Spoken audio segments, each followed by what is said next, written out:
Que vaut le petit rond bleu qui s'est rajouté sur WhatsApp, l'application de messagerie très populaire, a un petit rond bleu au-dessus des messages. Vous avez peut-être remarqué un Meta AI, donc le groupe Meta qui possède WhatsApp, Instagram, Facebook et d'autres, nous rajoute un outil d'intelligence artificielle.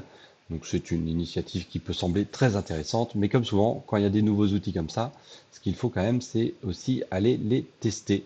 Donc on va voir ça ensemble avec un test que j'aime beaucoup. Donc, Meta nous propose plein de choses formidables hein, pour faire des éditions d'images, demander des questions, poser des questions générales. Mais pour tester les IA, moi j'aime bien utiliser un prompt, une petite requête, une petite demande de test qui est souvent assez intéressante. Je vous explique ça pourquoi. On part déjà sur Pixar, donc le film là-haut de Pixar avec une maison qui décolle à l'aide de ballons en hélium. La question que j'aime bien poser à certaines intelligences artificielles et pour les pousser à du raisonnement, c'est la suivante. Combien de ballons faut-il pour faire voler une maison comme dans Là-haut? Ce prompt est intéressant car il y a déjà, premièrement, une référence à Là-haut, à film Pixar, donc il faut que l'intelligence artificielle voit un petit peu le lien. Ensuite, il y a une question très mathématique, très raisonnement. Il va falloir calculer combien porte un ballon d'hélium, combien pèse une maison. Donc, il y a tout plein de facteurs à prendre en compte. Et puis, derrière cette question-là, il y a aussi un petit test second degré pour l'IA, voir si elle est capable ou pas de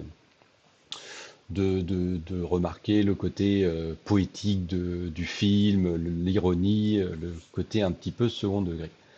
Donc, ce test-là, je le fais assez souvent quand j'ai des IA, j'ai plusieurs tests comme ça. Euh, je l'ai lancé sur différents modèles de ChatGPT, la version LLM un peu européenne, Mistral, Claude aussi, un des concurrents, Qwen, donc une IA chinoise. Et je fais tourner ces tests-là et je remplis un petit tableau pour voir un petit peu qui s'en sort le mieux. Et bien donc, nous avons différents résultats. Je vais m'intéresser que à la dernière colonne avec le Meta AI qui nous intéresse là. Donc c'est le modèle Llama 3.2. Hein. C'est vrai qu'il y a Llama 4 qui est sorti il n'y a pas très longtemps, donc on peut supposer que ce sera meilleur. Je testerai à l'occasion. Donc Meta AI est rapide, la réponse en 5 secondes. La référence à Pixar, elle est trouvée.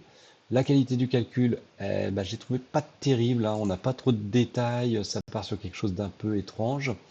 C'est un calcul assez simple qui est présenté, hein, comparé à certaines IA qui partent dans des choses plus complexes. Un des problèmes qu'il y a eu, c'est que la maison est évaluée à 150 tonnes, ce qui est beaucoup pour une petite maison américaine qui sont souvent en bois. Donc là, je crois que l'IA s'est un peu trompée comparé aux autres modèles. La grosse erreur, c'est que les ballons pour cette IA font 0,1 litre, ce qui est rarement le cas. Hein. Les ballons de baudruche gonflés font 1 litre ou plus. Et donc forcément, le calcul, on part sur du milliard 500 millions, 1 milliard 500 millions, là où sur la plupart des autres calculs, on est entre 3 et 7 millions en termes de fourchette, ce qui est plus cohérent. Là, on s'envole carrément. La référence un peu artistique, elle a été repérée, hein, ce petit côté ironique, poétique, pas de souci. Donc mon avis est plutôt négatif pour cette IA récemment mise en place sur la messagerie WhatsApp. Négatif pour ce côté raisonnement. Je l'ai testé sur d'autres choses. Par exemple, j'ai demandé pourquoi on dit plus la Birmanie ou le Myanmar, quelle est la différence entre les deux noms, ou des petites choses comme ça.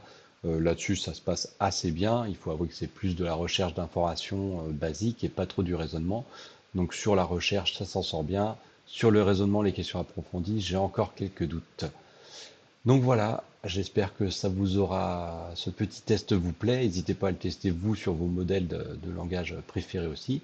Et puis on se retrouvera pour d'autres vidéos pour un peu plus d'informations autour de l'IA avec Log IA.